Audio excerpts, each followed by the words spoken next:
परमात्मा ही सर्वशक्तिमान है।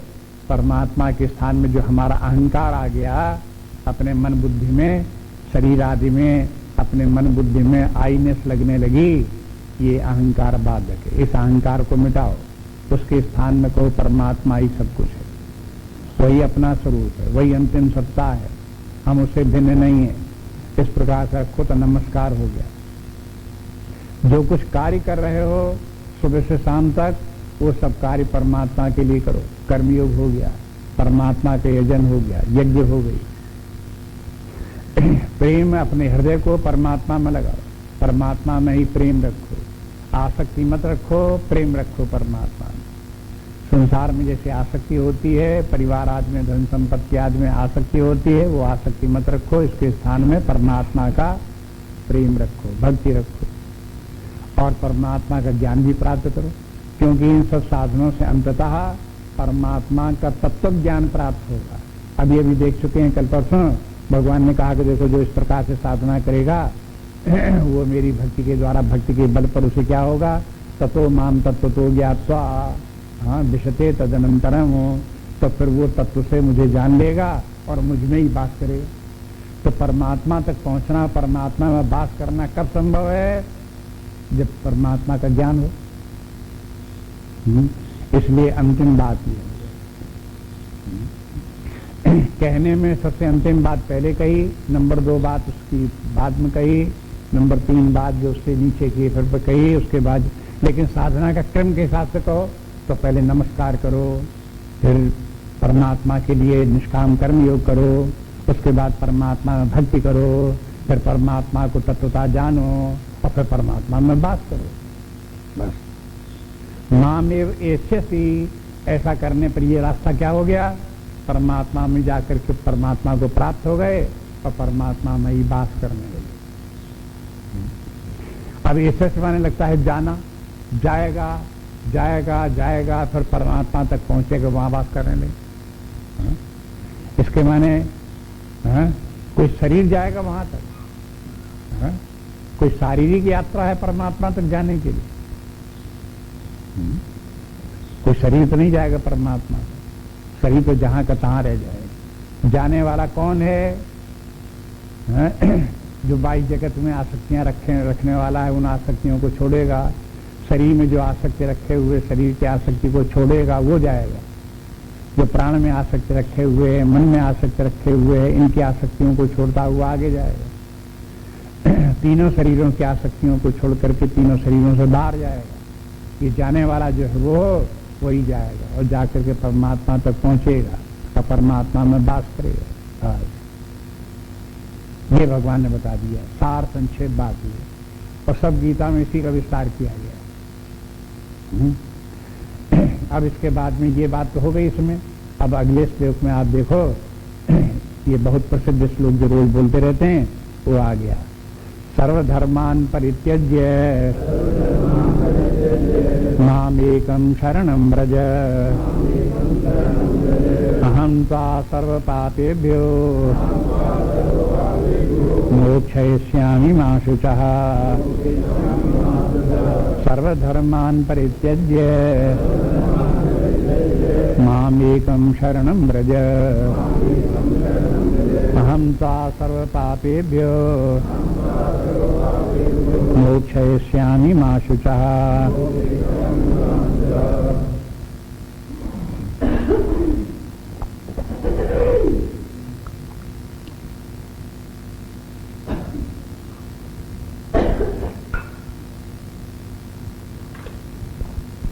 सर्वधर्मान परित्यज्य मैंने सब धर्मों को छोड़ करके, परित्याग में छोड़ देना, सब धर्मों को छोड़ करके परित्यज्य नाम एकम शरणम व्रज, एक मेरी ही शरण में आ जाओ। ब्रज माने आकर के बास करो, ब्रज माने बास करना, आओ और मुझकी मेरी शरण में आकर के बास करो। और अहम त्वा सर्व पापेभ्यो, और मैं तुमको समस्त पापों से मोक्षयिष्यामि, माने मुक्त कर दूंगा। मां शुचः, तुम शोक मत करो।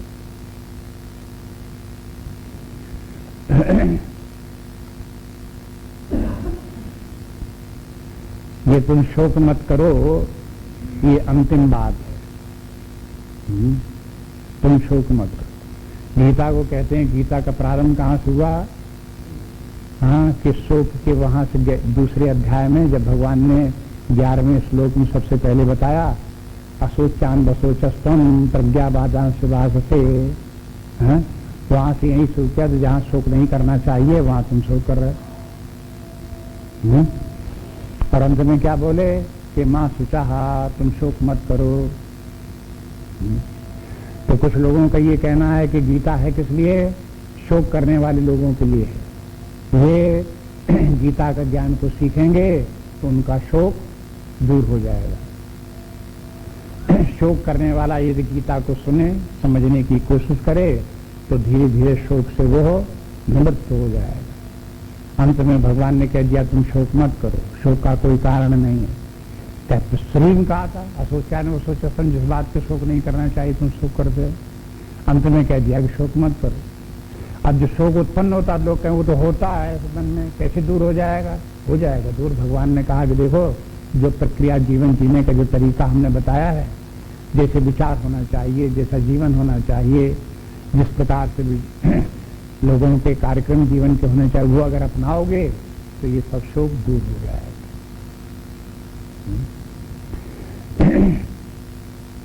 वैसे भी आप देख लो, शोक का संबंध मोह से और आसक्ति से है। जहां व्यक्ति को व्यक्तियों से, वस्तुओं से, परिस्थितियों से, शरीर आदि से मोह है, आसक्ति है, उन्हीं लोगों को शोक भी है। जिन लोगों के यहाँ कहीं कोई आसक्ति नहीं है उनको कोई शोक भी नहीं। अब लोग कहते हैं ये आसक्तियां छूटना बड़ा मुश्किल है। अरे छूटना मुश्किल जरूर है, लेकिन तरीके भी तो बताए गए उसके आसक्तियों को दूर करने के लिए। जो करता है, तरीका अपनाता है, उसकी आसक्तियां भी दूर हो जाती हैं। लेकिन आसक्तियां छूटती हैं तभी दुख दूर होता है।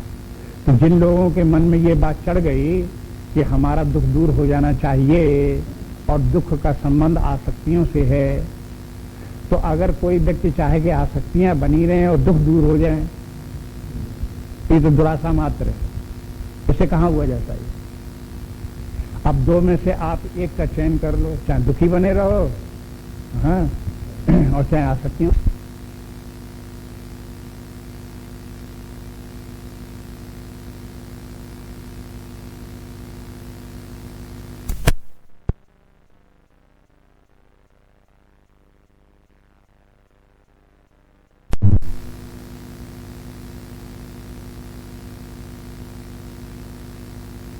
लेनी चाहिए तो आसक्ति बनाए रखो, दुखी बने रहो। ये बात आदिकाल से चली आ रही है। आप देखो ईसावास उपनिषद में भी एक वाक्य इस प्रकार के श्लोक का आता है, तत्र को मोहा कह चोकहा एकत्वम अनुपश्यता। जहां जिसको परमात्मा ज्ञान हो गया तो उसको एकत्व सर्वत्र दिखाई देना, एक परमात्मा ही सर्वत्र है, परमात्मा का अतिरिक्त और कहीं कुछ नहीं है। तो फिर का मोहा, फिर वहां मोह कहां रह गया? जहां एक परमात्मा ही सर्वत्र, परमात्मा का अतिरिक्त कहीं कुछ नहीं, तो मोह हो तो कहां हो? किससे मोह हो? परमात्मा ही से प्रीत होकर के रह जाएगी, बस वहीं एक स्थान पर रह गए। तो जब मोह दूर हो गया तो फिर शोक कहां थे?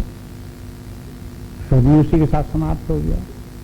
तो ये सिद्धांत तो बहुत प्राचीन चला रहा है। इस बात के सिद्धांत के ऊपर बार बार रिपीट होता रहता है, जगह जगह बोलते रहते हैं, गीता में भी बोलते रहते हैं, उपनिषदों में भी बोलते रहते हैं, ब्रह्मसूत्र में बोलते रहते हैं, भागवत में बोलते रहेंगे। जहां कहीं आएगा वहां बार बार बोलते रहेंगे कि अगर आप आसक्तियां बनाए रखोगे तो आपको आसक्ति के कारण, मोह के कारण दुख होता रहेगा, दुख होता रहेगा। आसक्तियों को छोड़ो। जब ये कहते हैं आसक्तियों को छोड़ो तो वहीं पर भगवान ये कहते हैं यहाँ पर कि सर्वधर्मान परित्यज्य। अब यहाँ इस भाषा में बोलते हैं जितने धर्म हैं उन सब धर्मों का त्याग करो। अब सबसे पहली बात तो ये कि अगर कोई धर्म का त्याग कर दे और अधर्मी हो जाए, तो उसके क्या शोक दूर हो जाएंगे? वो तो और नरक की तरफ चल दिया, उसके लिए शोक बढ़ गए उसके लिए। लेकिन इसलिए कहते हैं सर्वधर्मान परित्यज्य माम एकम शरणम ब्रज। धर्म को छोड़ करके अधर्म की तरफ मत चल दो।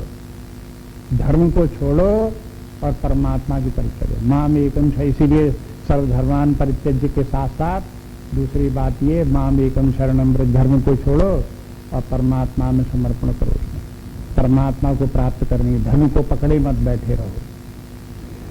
बहुत लोगों को जो धर्म के मार्ग पर, न्याय के मार्ग पर चलने का अभ्यास हो जाता तो होनी चाहिए, वो कुछ बुरा नहीं है, लेकिन हो जाने के बाद में दूसरी शिक्षा ये है कि उस धर्म में भी आसक्ति मत रखो। धर्म सब कुछ नहीं है, धर्म के द्वारा सब कुछ प्राप्त नहीं हो सकता। इसलिए बार बार बोलते रहते हैं कि धर्म से आपको क्या प्राप्त होगा, भौतिक सुख प्राप्त होगी, इसकी प्राप्त हो, स्वर्ग, बस इत्यादि प्राप्त करके आप रह जाओगे। अगर इतने से आप संतुष्ट हो तो ठीक है, धर्म को पकड़े रहो, मत छोड़ो धर्म को। तो सर्वधर्मान, सभी धर्मों को पकड़े रहो, अपने जो वर्ण धर्म उनको पकड़े रहो, आश्रम धर्म उनको पकड़े रहो, जो आपको जहां कहीं परिवार के जो कुछ धर्म है उनको पकड़े रहो। आप माता पिता हो तो माता पिता का धर्म निर्वाह करो, पुत्र हो तो पुत्र का धर्म का निर्वाह करो, आप कहीं कर्मचारी हो तो कर्मचारी होने का धर्म निर्वाह करो, आप कहीं मालिक हो तो मालिक का धर्म का, सब इन धर्मों को पकड़े रहो और इनका पालन करते रहो। इनके परिणाम स्वरूप आपको ये तीनों प्राप्त होते रहेंगे। लेकिन अगर आपको ये अपर्याप्त दिखाई देने लगे तो फिर आपको जो है वो हो परमात्मा की शरण में जाना चाहिए। धर्म की शरण छोड़ करके परमात्मा की शरण जाओ। किसी व्यक्ति को स्वर्ग क्यों प्राप्त हुआ? क्योंकि धर्म की शरण में था, तो धर्म ने स्वर्ग तक पहुंचा दिया, मार्ग धक्का ले गया, स्वर्ग तक पहुंचा दिया। अगर आप परमात्मा की शरण में हो तो परमात्मा क्या करेगा? परमात्मा आपको स्वर्ग से आगे घसीट ले जाएगा, और जो परम पद है जहां पहुंच करके दुख आदि नहीं पहुंचते, अज्ञान जहां नहीं रहता, उस स्थान पर आपको वहां पहुंचा देगा।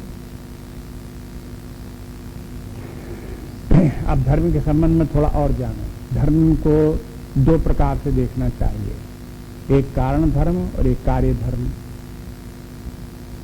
कारण धर्म और कार्य धर्म। जैसे व्यक्ति जो है वो हो, उस व्यक्ति के स्वधर्म है, सामान्य धर्म है, ये उसके कार्य धर्म है। इन कार्य धर्मों का भी परित्याग करो, आप इनके ऊपर निर्भर न रहो। कारण धर्म है, उनका भी त्याग करो। कारण धर्म क्या है? ये कारण, ये अपने वासनाएं हैं, इनको लेकर के तादात्म्य करके आप बैठे हुए हो, तो इनके कारण से आप ये जो है कार्य रूपी धर्म का पालन कर रहे हो। इधर इन वासनाओं को भी छोड़ो और उन वासनाओं से प्रेरित होकर के करने वाले जो धर्म है इनको भी छोड़ो। ये कारण धर्म है और ये कार्य धर्म है। इन दोनों सर्वधर्मान परित्यज्य, माने वासनाओं से ऊपर जाओ, प्रकृति को भी छोड़ो, उससे प्रेरित होकर जो कार्य करते उसको छोड़ो, और जो ये कर्म उसके अनुसार आपको कर्म करने पड़ते हैं इनसे भी ऊपर उठो, परमात्मा को पकड़ो। ये सर्वधर्मान परित्यज्य वाली बात समझना बहुत सावधानी से समझनी चाहिए। शब्दों से ऐसा लगता है जो बिल्कुल ही कच्ची बुद्धि के होंगे उनको ये लगेगा गीता में देखो आखिर में जो सबसे बढ़िया बात भगवान ने कही और राष्ट्र में बात कही कि धर्म कुछ नहीं है, मौज करो, आजाद रहो, ऐसे नहीं है। धर्म तो जीवन में पालन करना ही चाहिए, लेकिन धर्म ही सब कुछ नहीं है। ऊपर उठ करके परमात्मा को प्राप्त करना चाहिए, उसकी शरण में जाना चाहिए। इसलिए कहते हैं सर्वधर्मान परित्यज्य। धर्म के साथ में और अधर्म का, धर्म और अधर्म का द्वंद्व है। धर्म का संबंध द्वंद्वात्मक जगत से है। ये जगत में सब जगह द्वंद्व है। तुलसीदास जी जैसे कह देते हैं कि देखो, रात है दिन है, हर्ष है विषाद है, लाभ है हानि है, जय है पराजय। ये संसार में संसार में द्वंद्व है। राग है तो द्वेष है, लाभ है तो हानि है, कोई प्रिय है तो कोई अप्रिय है, कोई शत्रु है तो कोई मित्र है। ये क्या है? दुनिया में सब जगह द्वंद्व है कि नहीं है? ये द्वंद्वात्मक दुनिया है, और इसी दुनिया के ही अंदर धर्म है। जगत के भीतर ही धर्म है, जगत के बाहर धर्म नहीं है। ये जो लाल रेखा बनी है इसके ऊपर यहां पहुंच करके धर्म धर्म कुछ नहीं है। इस रेखा के भीतर ही नीचे ही जो है ये है, ये जगत के अंदर द्वंद्वात्मक जगत में धर्म भी है अधर्म भी है। अगर धर्म करोगे तो अधर्म भी हो सकता है, अधर्म करोगे धर्म भी हो सकता है। एक दूसरे के धर्म अधर्म जो है ये सापेक्ष हैं। इसलिए अगर परमात्मा को प्राप्त करना है तो इस धर्माधर्म की सापेक्षता का त्याग करके एक जो है निरपेक्षता की स्थिति, जो एब्सोल्यूट स्थिति है, उस स्थिति को प्राप्त करना पड़ेगा।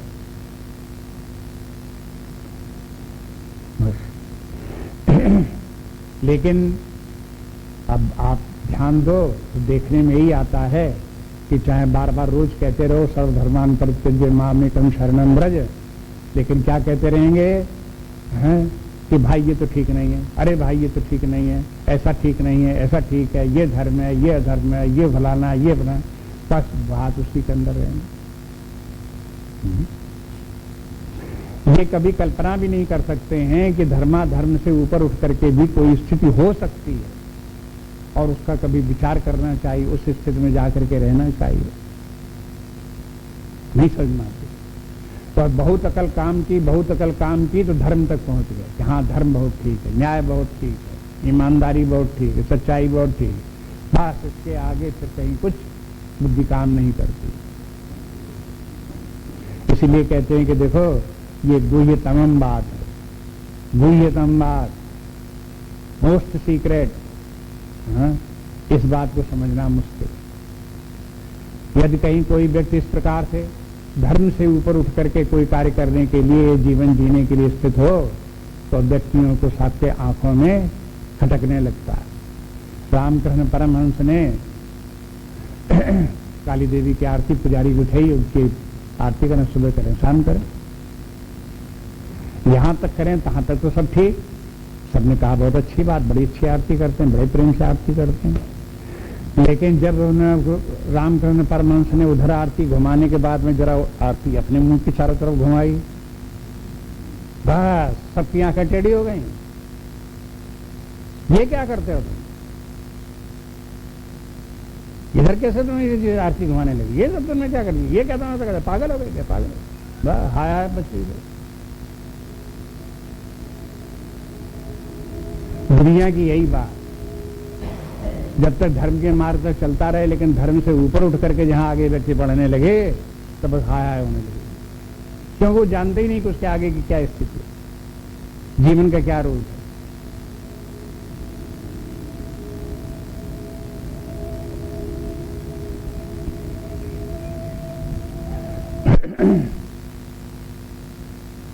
भगवान कहते हैं इसलिए अटके मत रहो। ये क्या है, रास्ते में अटक जाना है, धर्म को पकड़ करके बैठ गए, अटक गए, आपको परमार्थ प्राप्त नहीं हो सकता। धर्म के से जो प्राप्त होना प्राप्त होगा बस।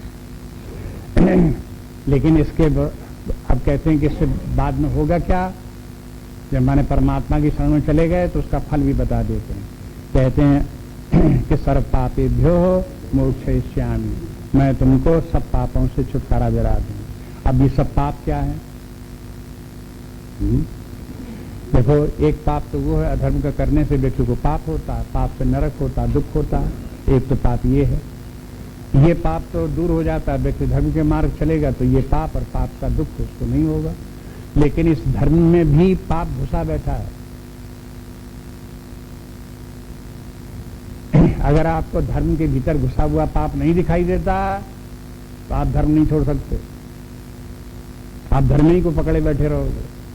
धर्म में क्या पाप है, आप ये धर्म का पालन करोगे तो आपको स्वर्ग जाना पड़ेगा, घसीट के ले जाएंगे, न जाओगे तो भी जाना पड़ेगा। और स्वर्ग का भोग भोगाने के बाद में आपको धक्का मार के फिर गिराया जाएगा।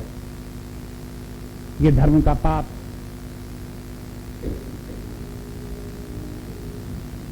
जिसको ये धर्म का पाप नहीं दिखाई देता कि धर्म भी बंधनकारी है और अंत में ये भी दुख देने वाला है, वो फिर धर्म ही पकड़े बैठे रहो।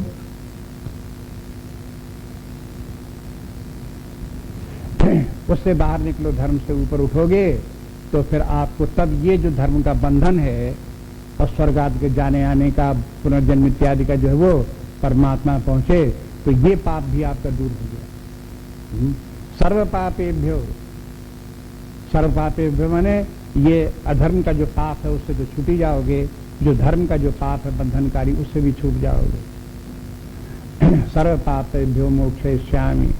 और ये सर्व पाप छूटने का इसके साथ साथ ये भी संकेत है कि ये पाप, जो धर्म का पाप व्यक्ति का तभी छूटता है जब अविद्या का नाश होता है, ज्ञान हुआ, अविद्या का नाश हुआ, आत्मभाव परमात्म भाव प्राप्त हुआ, तभी ये पाप नष्ट होता है। परमात्मा को प्राप्त करके आत्मज्ञान हुआ, सच्चिदानंद स्वरूप आत्मा ये अपना स्वरूप है, सत्स्वरूप है, ज्ञान स्वरूप है, बोध स्वरूप है, नित्य मुक्त स्वरूप है। इस प्रकार से अपने आत्म स्वरूप का जहां व्यक्ति ने अनुभव किया तो उसको हो गया ज्ञान, और उस ज्ञान के साथ ही सारे पाप दूर हो गए और सारे दुख दूर हो गए। इसलिए दुखों की आत्यंतिक निवृत्ति हो गई और पापों की निवृत्ति हो गई और संसार की निवृत्ति हो गई। फिर एकमात्र परमात्मा में स्थित होकर के परमात्मा भाव में स्थित है। तो ये बता दिया सर्वपापेभ्यो कि अहम त्वा सर्वपापेभ्यो मोक्षयिष्यामि, मैं तुमको समस्त पापों से छुटकारा करा दूंगा। अब ये भक्ति की भाषा में ये है कि भगवान व्यक्ति को बंधन से छुड़ा करके परमात्मा भाव प्राप्त करा देते हैं, और ज्ञान की दृष्टि से व्यक्ति परमात्मा को प्राप्त करके ज्ञान के बल पर वह पापों से छुटकारा पा जाता है, परमात्मा गति प्राप्त कर लेता है, उसी में स्थित हो जाता है, कैवल्य पद प्राप्त कर लेता है। ये रहस्य है। यहाँ तक बता दिया पहुंच करके कि इस प्रकार से ये इन दोनों श्लोकों में सब पूरी बात हो गई। इसलिए ये जो है सर्वधर्मान परित्यज्य का रोज पाठ इसीलिए करते रहते हैं कि धीरे धीरे चेतना आवे, आगे पीछे चेतना आवे, कभी इस श्लोक की तरफ ध्यान जाए कि इसमें सर्वधर्मान परित्यज्य बार बार क्यों कहा जाता है। हमको इससे आगे उठना चाहिए। सर्वधर्मान परित्यज्य के बाद आत्मज्ञान में परमात्मा की शरण में जाना चाहिए। इसी का आदेश है भगवान का, और ये श्लोक जो है एक अंतिम आदेश भी है भगवान का हम सब लोगों के लिए। क्या है? सर्वधर्मान परित्यज्य माम एकम शरणम व्रज। भगवान बोले कि सब धर्मों का त्याग करके, आसक्तियों को छोड़ करके एक मेरी शरण में आ जाओ। देखो, जो उपदेश जो होते हैं वो दो प्रकार के, एक दो उपदेश है सम्मत सम्मत, और उपदेश देते देते ये बता देते हैं, बीच में आदेश भी दे दिया कि देखो ऐसा करो। तो जहां ऐसा करो वो मानो व्यक्तिगत बात आ गई कि आपके लिए यही करना उचित है। जैसे अर्जुन के लिए सब बातें बताई, सारा ज्ञान बताया दूसरे अध्याय तीसरे अध्याय में, और फिर उसके बाद में क्या कह दिया? तस्मात् उत्तिष्ठ कौन्तेय युद्धाय कृत निश्चयः। इसलिए हे अर्जुन तुम उठो, धनुष बाण उठाओ और युद्ध का निश्चय करके खड़े हो जाओ। ये बात कहां से आ गई? ये सब बात समझाने के बाद आदि अंत सब बात बताई, लेकिन करो ये, वो वैयक्तिक बात आ गई। इसी प्रकार से यहां पे आ गया, अर्जुन अभी तक धर्म को पकड़े बैठा हुआ था। इनके जो बड़े भाई जो है ये है धर्मराज युधिष्ठिर, धर्मराज थे। धर्मराज युधिष्ठिर स्वयं धर्म के मार्ग पर चलते रहे, धर्म का त्याग नहीं किया, चाहे हानि उठे, चाहे कुछ भी हो, चाहे जंगलों में घूमना पड़े, चाहे मरना पड़े, चाहे खपना पड़े, लेकिन धर्म पकड़े रहो। और अर्जुन, उन्होंने अपने आज्ञाकारी चार भाई उनके थे युधिष्ठिर के, उन चारों भाइयों को भी धर्म के मार्ग पर लगाए रहे। हालांकि इन चारों के मन में अधर्म की बातें बार बार आती थी, इनसे बदला ले लें, इनको मार डालें, इनको ये कर दें, लेकिन ये उनको सबको पकड़े रहे, कहीं ना ये न करने दे। तो अर्जुन को भी जिंदगी भर पाप नहीं करने दिया उन्होंने। अर्जुन भी पाप में प्रवृत्त नहीं हुआ, धर्म को ही पकड़े रहा। तो अर्जुन को भी ये था कि हम देखो, जैसे कि धर्मराज युधिष्ठिर धर्मराज हैं, ऐसे हम भी धर्म के मार्ग पर ही चले हैं। तो धर्माभिमान अर्जुन को भी था। उस धर्माभिमान को छुड़ाने के लिए भगवान कहते हैं कि देखो इसको छोड़ो और मेरी शरण में आ जाओ। जैसे आसक्तियां दुनिया भर की आसक्तियां हैं, धन संपत्ति, परिवार की, शरीर आदि की आसक्तियां हैं, ऐसे एक अंतिम आसक्ति जो है वो धर्मासक्ति भी है, धर्म की आसक्ति। उस आसक्ति को भी अंत में छोड़ना पड़ता है। धर्म नहीं छोड़ना पड़ता, धर्म की आसक्ति छोड़नी पड़ती।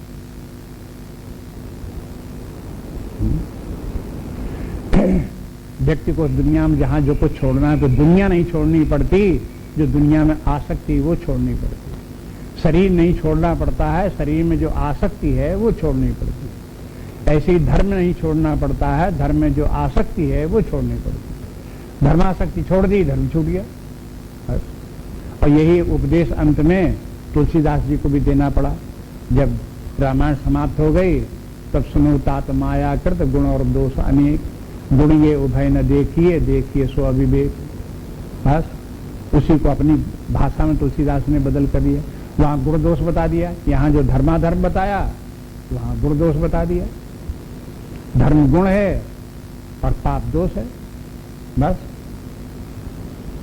सुनो तात माया कृत, ये सब माया में क्या गुण और दोष, उसको यही समझ लो। धर्माधर्म भी जो है ये माया कृत हैं। माया के क्षेत्र में ही धर्माधर्म का विचार है। जहां माया के क्षेत्र से बाहर निकले न धर्म है न अधर्म है, न वहां कोई कर्म है।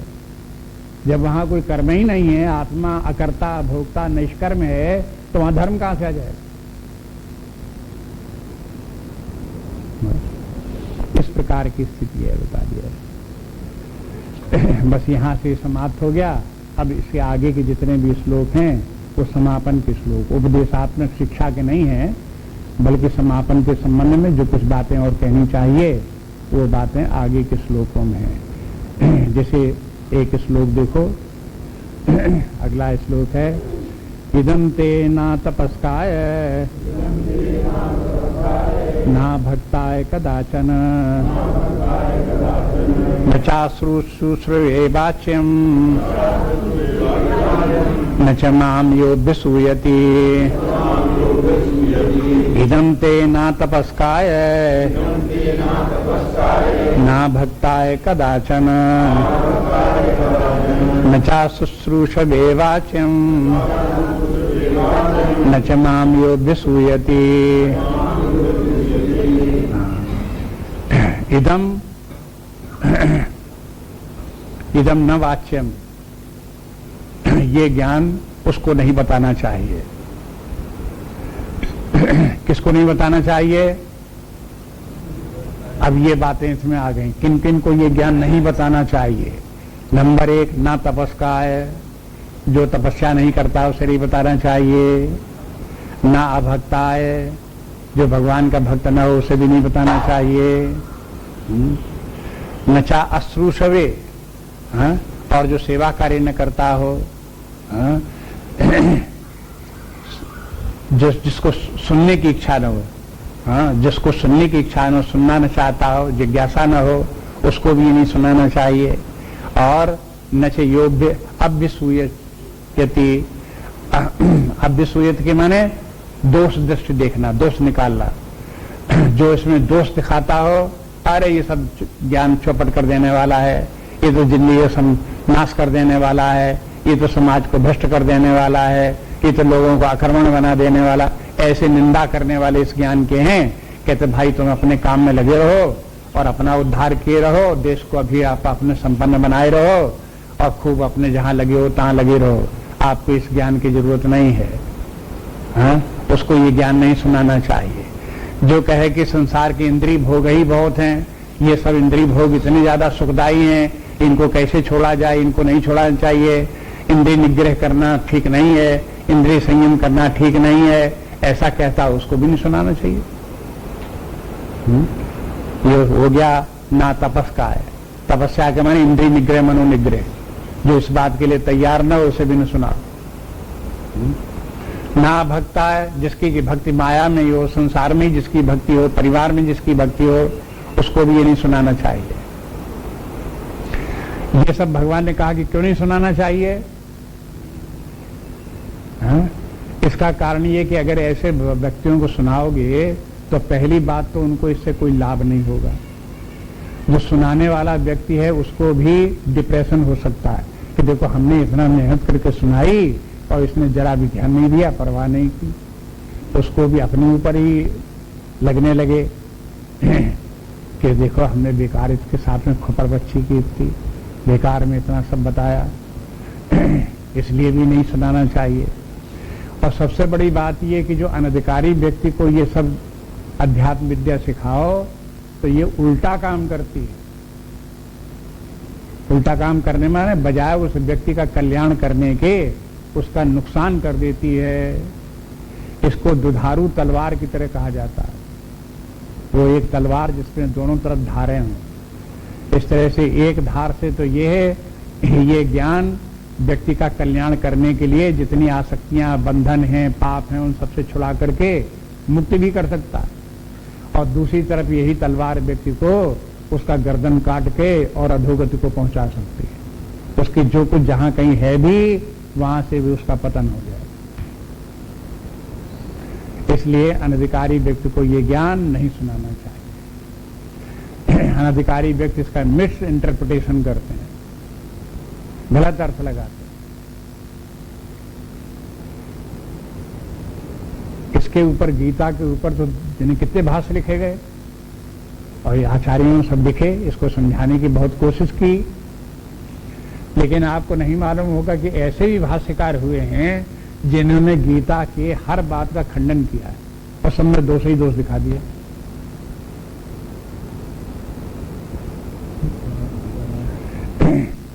बंबई के किसी एक लेखक, काफी पुरानी बात है, 50-60 वर्ष पहले की बात है, एक व्यक्ति ने, बॉम्बे के एक व्यक्ति ने अंग्रेजी में गीता के ऊपर भाष्य लिखा और उसमें सबने केवल एंटी भाष्य कि ये हिंदू धर्म का विनाश करने वाला ग्रंथ है।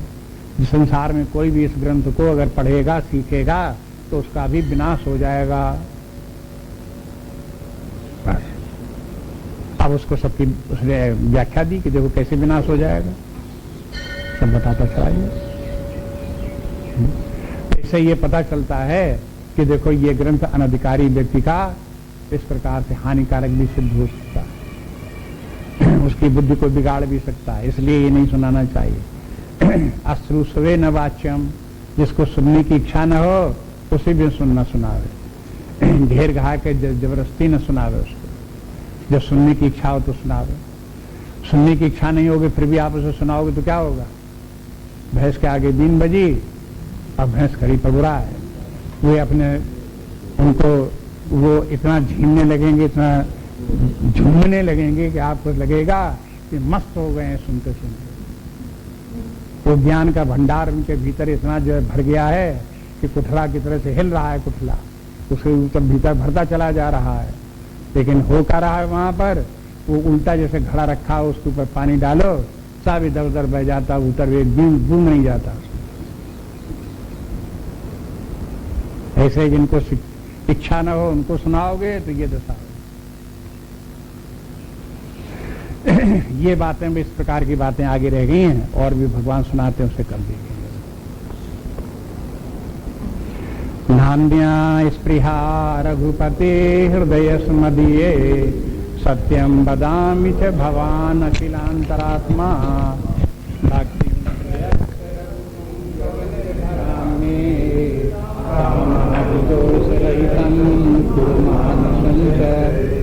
श्री राम जय राम जय जय राम, श्री राम जय राम जय जय राम, श्री राम जय राम जय जय राम,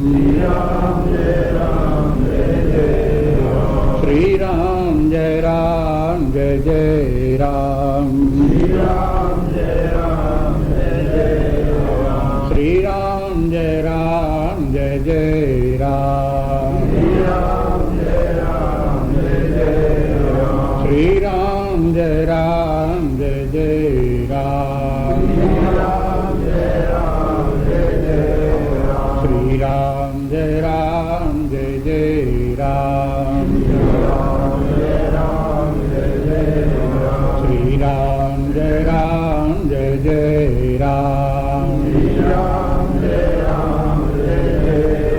श्री राम जय राम जय जय राम, श्री राम जय राम जय जय राम, श्री राम जय राम जय जय राम, श्री राम जय राम जय जय राम, श्री राम जय राम जय जय राम, श्री राम जय राम जय जय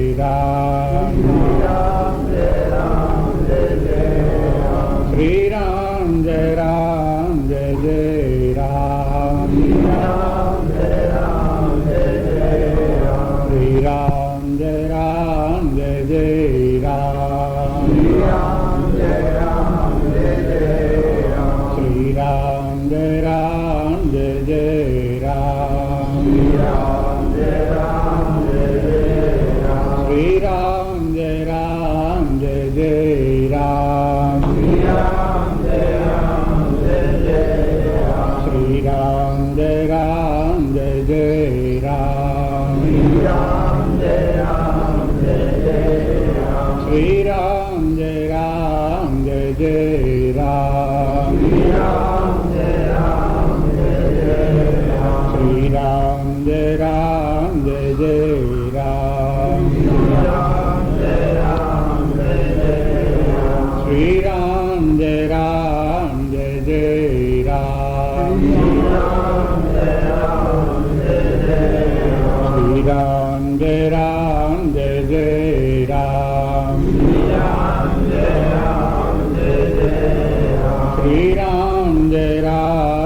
जय राम, श्री राम श्री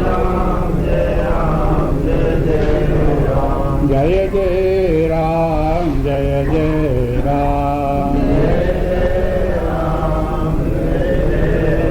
जय जय राम जय जय राम, जय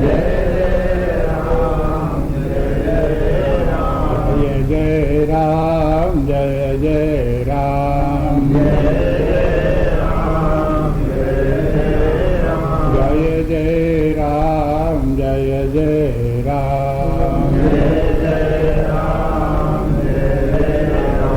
ओम पूर्णमदः पूर्णमिदं पूर्णात् पूर्णमुदच्यते पूर्णस्य पूर्णमादाय पूर्णमेवावशिष्यते। ओम शांति शांति शांति। हरि ओम श्री गुरु हरि ओम।